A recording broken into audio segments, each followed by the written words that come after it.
18তম শিক্ষক নিবন্ধন পরীক্ষার ভাইভা ফলাফলে বৈষম্য ও স্বেচ্ছাচারিতার অভিযোগে ফলাফল পুনর্বিবেচনা ও সনদ প্রদানের আবেদন ঢাকা প্রেস ক্লাবের সামনের পুরো রাস্তা আটকে দিয়েছে চাকরি প্রত্যাশীরা। রোববার সকালে এদিন প্রার্থীরা সকাল 10টা থেকে অবস্থান কর্মসূচি ও সমাবেশের ডাক দেন। সারা দেশ থেকে 2000-এর অধিক প্রার্থী প্রেস ক্লাবের সামনে এখন অবস্থান করছেন।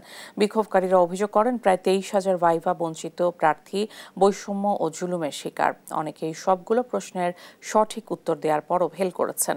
এ অসময়ে এনটিআরসিতে বিগত ফ্যাসিস্ট সরকারের দোষর রয়েছে বলেও অভিযোগ করেন তারা।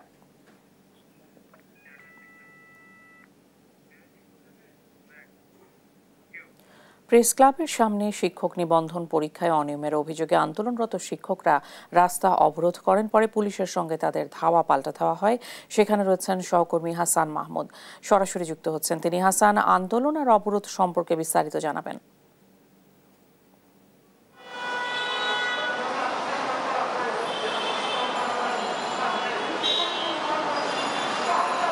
ইশিকা, আপনাকে ধন্যবাদ। আপনি যেমনটা বলছিলেন যে কিছুক্ষণ আগে কিন্তু পুলিশ লাঠি চার্জ করে 18তম শিক্ষক নিবন্ধন পরীক্ষায় যারা অকৃতকার্য হয়েছিল তাদেরকে, যে আন্দোলন করছিল তাদেরকে পাশ করে দেওয়ার দাবিতে তাদের কিন্তু লাঠি চার্জ করে এবং সেখানে সাউন্ড গ্রেনেড নিক্ষেপ করে এবং জল কামান ব্যবহার করে তাদেরকে কিন্তু ছত্রভঙ্গ করে দেওয়া হয়েছে। এবং এখন কিন্তু প্রেস ক্লাব এলাকায় মোটামুটি যান চলাচল স্বাভাবিক রয়েছে। আমরা আপনাকে একটু যদি দেখাই যে সেখানে কিন্তু রাস্তা খুলে দেওয়া হয়েছে এবং স্বাভাবিকভাবে কিন্তু যান চলাচল করছে।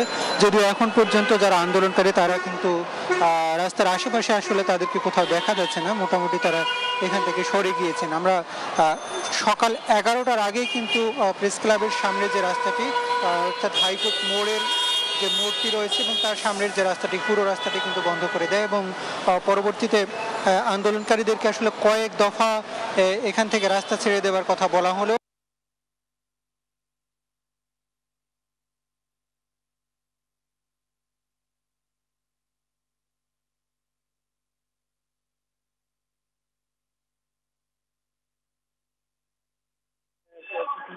ফল প্রকাশ করছে এবং যারা ভাইরা পরীক্ষা চূড়ান্ত ভাইরা পরীক্ষা দিচ্ছে তাদের সবাইকে পাস করিয়ে দিতে হবে এমনটাই কিন্তু দাবি করছেন। এবং সেই বিষয়টি নিয়ে কিন্তু গত এর আগে 2 দিন তারা আন্দোলন করছে, যদি তবে আজকে তারা যখন রাস্তা বন্ধ করে দিয়েছে তখনই কিন্তু পুলিশ সেখানে বাধা দিয়েছে এবং বড় সেখানে আমরা দেখছিলাম যে সাউন্ড গ্রেনেড এবং লাঠিচার্জ এবং লাঠিচার্জে বেশ কয়েকজন আন্দোলনকারী আহত হয়েছেন এবং তারা কিন্তু আশেপাশে যে সব হসপিটাল রয়েছে সেখানে প্রাথমিক চিকিৎসা নিয়েছেন বলে আমরা জানতে পেরেছি।